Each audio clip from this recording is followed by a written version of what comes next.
মশাই, আজকাল তো আমার কথা আর মনেই পড়ে না, ভুলে গেছেন নাকি? আরে না না ভগবান, তুমি হলে আমার তুরুপের তাস।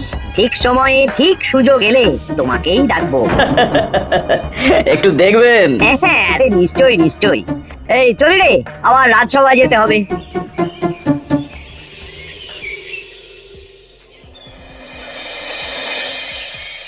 আচ্ছা, তোমরা বলো তো, আমাদের রাজ্যের সার্বিক উন্নতির জন্য সবার আগে কি দরকার? মহারাজ, আমি বলবো। বলো গোপাল। সততা আর শিক্ষা, এই দুটো জিনিস মানুষের মধ্যে থাকলে রাজ্যের উন্নতি কেউ আটকাতে পারবে না মহারাজ।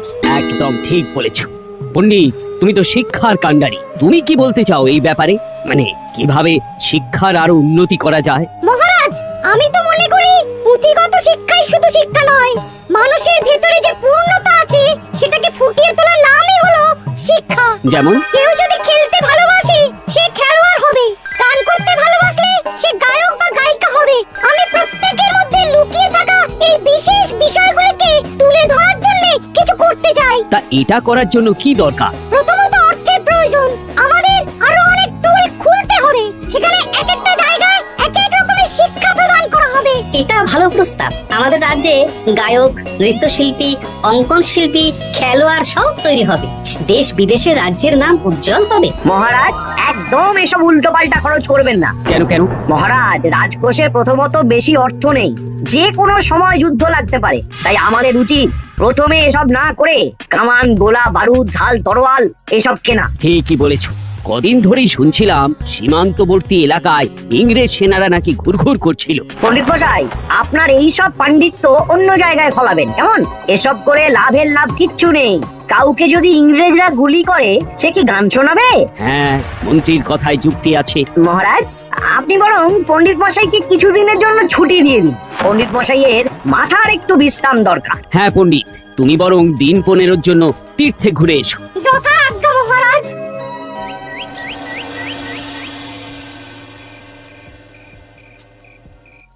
শোনো ভগবান, সকালেই তুমি কাজের কথা বলছিলে, আমি এমন ছক কষেছি, কালকে থেকেই তোমার জন্য একটা ভালো বেতনের কাজ জোগাড় করে দেব। শুধু যা বেতন পাবে তার অর্ধেক আমাকে দিতে হবে, কেমন? রাজি রাজি। কি কাজ বলুন? শোনো, বাহ বাহ, দারুণ দারুণ, হয়ে যাবে কাজ।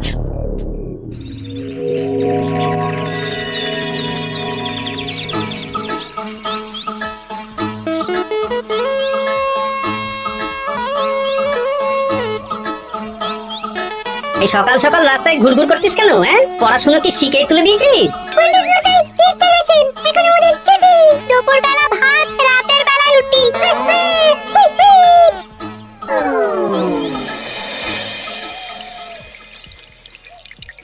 মহারাজ, গতকাল পণ্ডিতকে ছুটি দিলেন আর আজ পাঠশালার সব ছাত্রছাত্রী সকাল থেকে ঘুরঘুর করছে।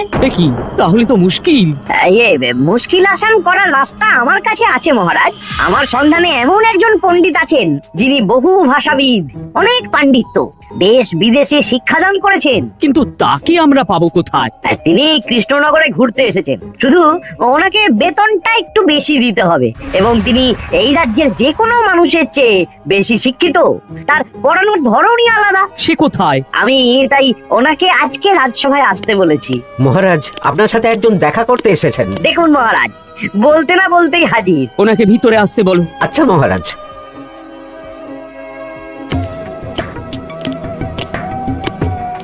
প্রণাম কৃষ্ণচন্দ্র, আমাকে আপনার মন্ত্রী ডেকেছেন, তাই এলাম। মন্ত্রীর সাথে কথা হয়েছে আমাদের রাজ্যের শিক্ষার উন্নতির ব্যাপারে। আমাদের মানে? আপনি কি এই রাজ্যের? মানে এখন এই রাজ্যে আছি তো, তাই আমাদের রাজ্য বললাম। উনি সবাইকে আপন করে নেন। যাই হোক, তোমার শিক্ষার উন্নতির ব্যাপারে কি মতামত? মহারাজ, আমি এই রাজ্যের বিভিন্ন মোড়ের মাথায় টোল খুলতে চাই। তার জন্য অনেক অর্থের প্রয়োজন। তাতে কি উপকার হবে? ছাত্রদের জন্য তো নির্দিষ্ট পাঠশালা আছে। যখন শত্রুরা আক্রমণ করতে আসবে তখন তারা দেখবে রাস্তার মোড়ে মোড়ে টোল, মোড়ে মোড়ে টোল। তারা বুঝতে পারবে এখানে সবাই শিক্ষিত। আর শিক্ষিত লোককে ক্ষমতার অধীনে রাখা কঠিন, যুদ্ধে জিতলেও শাসন করা মুশকিল। কারণ অশিক্ষিতকে বোকা বানানো সহজ, কিন্তু শিক্ষিতকে বোকা বানানো কঠিন। নতুন পণ্ডিত একদম ঠিক কথা বলেছে। কোনো বাইরের রাজা বা শত্রু আক্রমণ করার আগে 5 বার ভাববে। এই সেরেছে, গতকালই মন্ত্রী বলছিল শিক্ষার দরকার নেই, অস্ত্র কিনুন, আর আজকেই শিক্ষার পক্ষে কথা বলছে। ব্যাপারটা কেমন সন্দেহজনক, নজর রাখতে হচ্ছে। বেশ, আমি তোমার এই শিক্ষা সম্প্রসারণের প্রস্তাবে রাজি। মন্ত্রী, তুমি এই প্রকল্প দেখভাল করবে। আচ্ছা, কত খরচ হতে পারে একটা হিসেব করে আমাকে জানিও, আমি দিয়ে দেব। আচ্ছা মহারাজ, আপাতত 500 মোহর দিয়ে রাখুন, পরে যা লাগবে বলে দেব। উফ, সকালে এক পত্তন বাজার, বিকেলে এক পত্তন বাজার, আর পারি না। আরে হাত চালাও, হাত চালাও। বাবা, কাজ শুরু হয়ে গেল। হ্যাঁ, আর ছাত্রদের পাঠশালার কাছে যেতে হবে না। পাঠশালা ছাত্রদের বাড়ির কাছে চলে আসছে। যেখানে সেখানে পাঠশালা। এই তো যেখানে সেখানে শিক্ষা। ঠিক বলেছো। আজ থেকে আমি আর নতুন পণ্ডিত চালু করছি। ধরো শিক্ষা, মারো পেরে। শিক্ষাকে ছাত্রছাত্রীদের মধ্যে গেঁথে দিতে হবে। এতদিন জানতাম ধরতক্তা মার পেরে, এখন বদলে যাবে। কিন্তু একটা পণ্ডিত এতগুলো পাঠশালা একা সামলাবে কি করে? খেপে খেপে, মানে সকাল 6টা থেকে 7টা একটা জায়গায়, পরে 7:30 থেকে 8:30 আরেকটা। এইভাবে বিভিন্ন জায়গায় পণ্ডিত ঘুরে ঘুরে শিক্ষাদান করবেন। না, ব্যাপারটার উপরে মহারাজকে নজর রাখতে বলতে হবে। মহারাজ, আমার মনে হয় এই পাঠশালায় আগামীকাল থেকে কেমন পড়াশোনা শুরু হবে, আপনার সেদিকে একটু নজর রাখা উচিত। হ্যাঁ, দেখি আগামীকাল সকাল সকাল বিভিন্ন পাঠশালায় গিয়ে নজর রাখবো। আর হ্যাঁ, আমাকে নতুন পণ্ডিত একটা তালিকা দিয়েছে, কোন পাঠশালায় কখন পড়াবে সেটার তালিকা। আমিও যাব আপনার সাথে।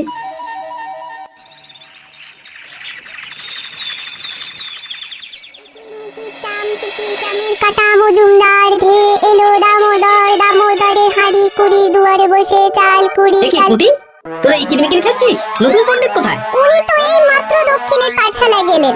ন্যাপলা আর গুলটে আজ থেকে ওখানেই গেছে। ওদের দুজনের বাড়ি কাছাকাছি তো, তাই। আচ্ছা চলো তো গোপাল, দক্ষিণেই গিয়ে দেখি।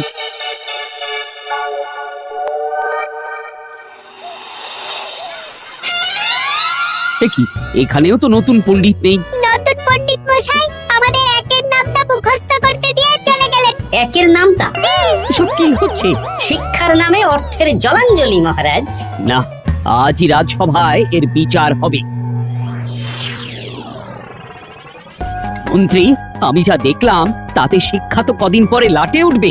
আমার এক ভাগ্নি তো আজ পাঠশালায় গিয়ে লুকোচুরি খেলেছে। নামমাত্র পড়াশোনা আর বাকি সময় খেলা, এভাবেই বয়ে গেল বেলা। মন্ত্রী, এই তোমার নতুন পণ্ডিতের দৌড়। মহারাজ, একজনের পক্ষে এতগুলো পাঠশালায় শিক্ষাদান তো সম্ভব নয়। তার জন্য তো আরো পণ্ডিতের প্রয়োজন, আর তার জন্য চাই আরো অর্থ। আবার অর্থ? শুধু মহারাজের অতিরিক্ত অর্থ খরচ হবে বলে আমি আগে এই প্রস্তাবটা রাখিনি। বেশ, তা আর পণ্ডিত কোথায় পাবে? আমাদের নতুন পণ্ডিতের কাছে অনেক পণ্ডিতের সন্ধান আছে। উনি একটা হাত মারলেই সব চলে আসবে। বেশ, তাহলে তাই ব্যবস্থা করো। এভাবে শিক্ষার অবনতি আমি চোখে দেখতে পারবো না। আরো 300 মোহর লাগবে। পেয়ে যাবে। এ তো দিনে দুপুরে ডাকাতি। ব্যাপারটা ধরতে হবে, কিছু একটা ঘটতো আছেই।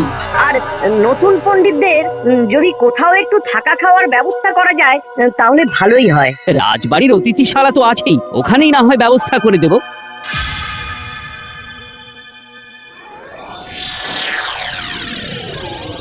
শোন বটা ঘটা আর কেলে পচা, তোদের এইবার এই ভগবানের মতন শিক্ষাদান করতে হবে। আরে আমি তো শিক্ষা বানানই জানি না। সে না জানলেও হবে, শুধু দাড়ি গোঁফ লাগিয়ে নকল পণ্ডিত সেজে কালকে থেকে পাঠশালায় যেতে হবে। কাকে কোথায় যেতে হবে সব আমি বুঝিয়ে দেব। আচ্ছা,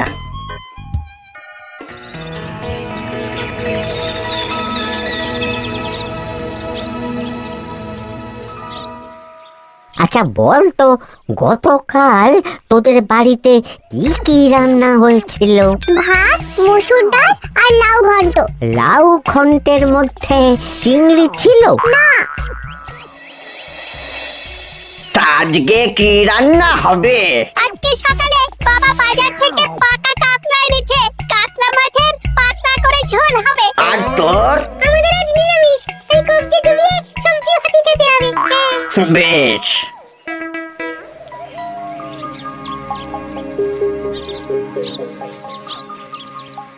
বল, আজকে তোরা কি কি শিখলি? আমি লাউ ঘন্ট।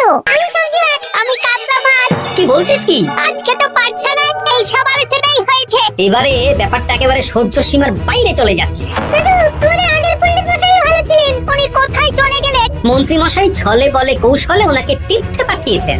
না, এখন আমাকে মন্ত্রী মশাইয়ের উপরে নজর রাখতে হবে।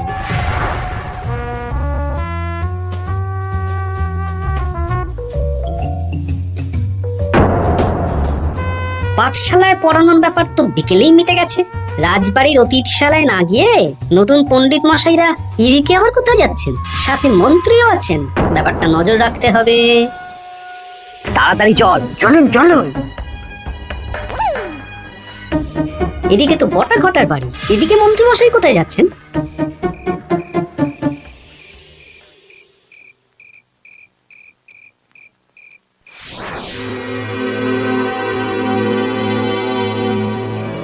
তারপর তোমরা সবাইকে কি শিক্ষা দিলে? শিক্ষা? স্যার আমাদের শিক্ষা নেই, চুরি করে দিন চলে, আমি কি করে শিক্ষা দেব? আরে ছাইপাশ দাড়ি গোঁফ থাকলে কি কুটকুট করে। তা বলেছিস বটা। আরে আরে আরে করছিসটা কি? ভালো রোজগার পাতি কি তোদের সহ্য হচ্ছে না নাকি? ভগবানকে দেখ, সেই কবে থেকে দাড়ি গোঁফ লাগিয়ে পণ্ডিত মশাই সেজে আছেন। আমারও প্রথম দিন একটু সমস্যা হচ্ছিল, এখন সামলে নিয়েছি। আর আমাদের এই সব আলোচনা একদম করা উচিত না। বলছি মন্ত্রীমশাই, আমি কি শুধু এই পাঠশালাতেই পণ্ডিতের অভিনয় করব, নাকি রাজসভায় বসার সুযোগও পাবো? কালকেই এই ব্যাপারটা দেখছি।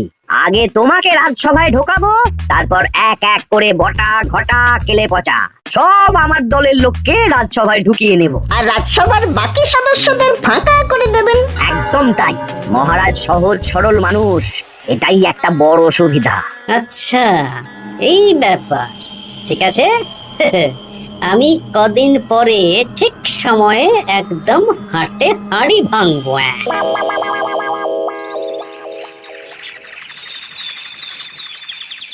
তাহলে মন্ত্রী, আর কোনো সমস্যা নেই তো? না না মহারাজ, এখন আর কোনো সমস্যা নেই। দেখবেন এই ধরশিক্ষা মারপেরেক প্রকল্পের নাম চারিদিকে ছড়িয়ে পড়বে। আমার তো মনে হয় একটু পাঠশালাতে বিজ্ঞান নিয়েও আলোচনা করা উচিত। হবে হবে, সব হবে। এখনো সব বাচ্চারা অজ্ঞান হয়ে আছে। আগে শিক্ষায় জ্ঞান ফিরুক, তারপরে না হয় বিজ্ঞান নিয়ে আলোচনা করবে। বিজ্ঞানী তো প্রস্তাবটা খারাপ রাখেনি। তুমি কি বেশি বোঝো? তাহলে তুমিই তো বিজ্ঞান শেখাতে পারো। আমি কবিরাজি শিক্ষা দান করতে পারবো। তোমার কবিরাজি শিখতে কেউ রাজি নয়, চুপ থাকো। আহ, দেখাই যাক না বাচ্চারা কেমন শিক্ষা লাভ করে। মহারাজ, বলছি কি, আমাদের পণ্ডিতের আসনটা তো ফাঁকাই পড়ে আছে। এখন যখন নতুন পণ্ডিত এসেই গেছেন, তাহলে ওই জায়গায় ওই তো বসতে পারে। কিন্তু পণ্ডিত তো তীর্থে গেছে, অবশ্য কদিন পরেই ফিরে আসবে। ও আসুক, তারপর না হয় আলোচনা করে একটা সিদ্ধান্ত নেব। পণ্ডিত মশাই না হয় এসে পুজো পাঠটাই করুক, কিন্তু রাজসভা এরকম ফাঁকা থাকলে কেমন একটা লাগে। বেশ, তাহলে তাই হোক। কালকে থেকে নতুন পণ্ডিত আমাদের পুরনো পণ্ডিতের জায়গায় বসবে। এইভাবে রাজসভা ফাঁকা করে যেতে হবে, তাহলে একদিন সবাই আমার পক্ষেই কথা বলবে, আর শেষে রাজাকেই সরিয়ে দেব।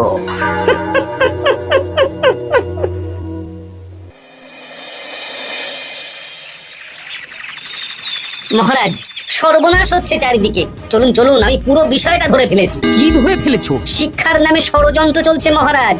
রাজসভায় চলুন, সব বলছি। আচ্ছা আচ্ছা, আসছি। হ্যাঁ বলো গোপাল, তুমি কি বলছিলে শিক্ষার নামে ষড়যন্ত্র নাকি? মানে গোপাল মস্করা করছে নাকি? রাজ্যে দারুণ শিক্ষাদান চলছে। মহারাজ, আমি দেখে ফেলেছি আমাদের নতুন পণ্ডিত আসলে কোনো পণ্ডিত নন। ইনি আপনাকে আমাদের সবাইকে বোকা বানাচ্ছেন। তাই না? ডাকো দেখি নতুন পণ্ডিতকে। এই তো মহারাজ, আমি চলে এসেছি। এই তো ইনি বদমাশি করছেন, শিক্ষার্থীদের ভবিষ্যৎ নিয়ে খেলছে। এই বল, আসল কথাটা বল। কি বলবো, এসব ভাড়ামো বন্ধ করো গোপাল। না বললে আমি কিন্তু ধুতি খুলে দেব। এই এই আরে, আরে, কি হচ্ছেটা কি? এই সরো তো, সরো সরো। কি হলো, কি হলো? এই সেরেছে। গোপাল এসব কি বলছে? ভুল বকছে কেন? গোপাল, তোমার কি হলো গো? কি বলছো তুমি? আমার কাছে বই তো, তুমি একটু দেখো তো গোপাল ঠিক আছে তো? এই যে নতুন পণ্ডিত, তুমি তো অনেক ভাষা জানো, তুমি বুঝতে পারছো? মহারাজ, আমি দেখছি গোপালের মনে হয় বিশ্রামের প্রয়োজন। এই তোমরা কয়েকজন মিলে গোপালকে রাজবাড়ির অন্দর মহলে নিয়ে চলো। চলুন, আমি যাচ্ছি। গোপালের কি হলো? মাথায় লেগে গেল? ভাষা চলে গেল? সব এই নতুন পণ্ডিতের জন্য।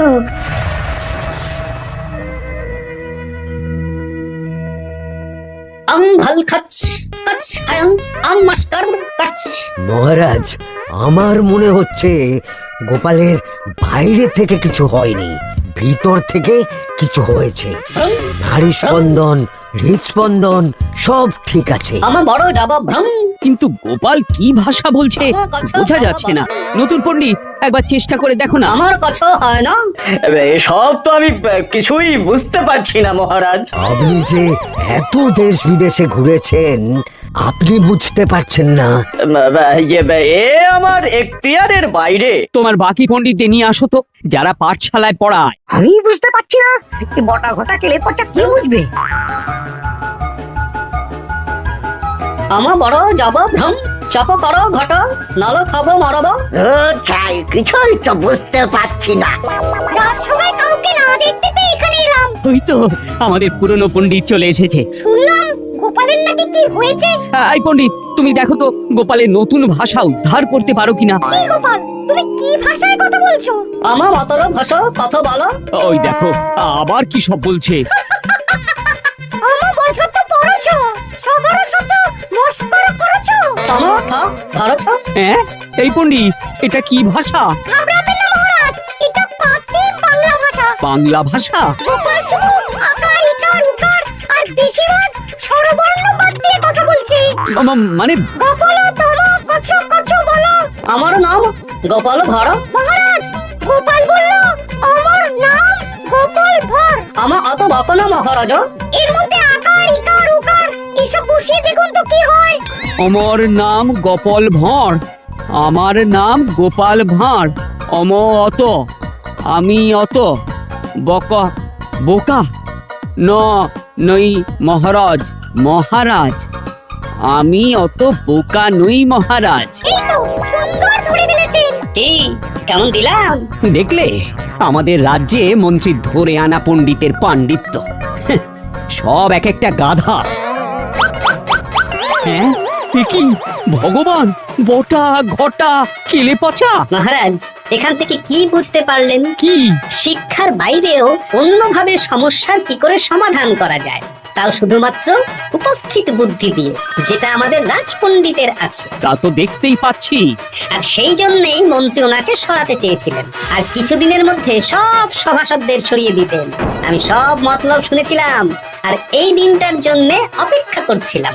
আজকেই তো পণ্ডিতের তীর্থ থেকে ফিরে আসার কথা।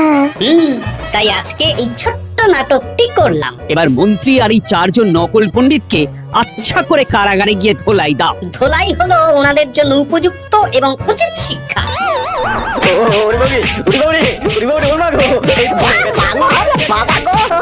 ভুল হয়ে গেছে গো,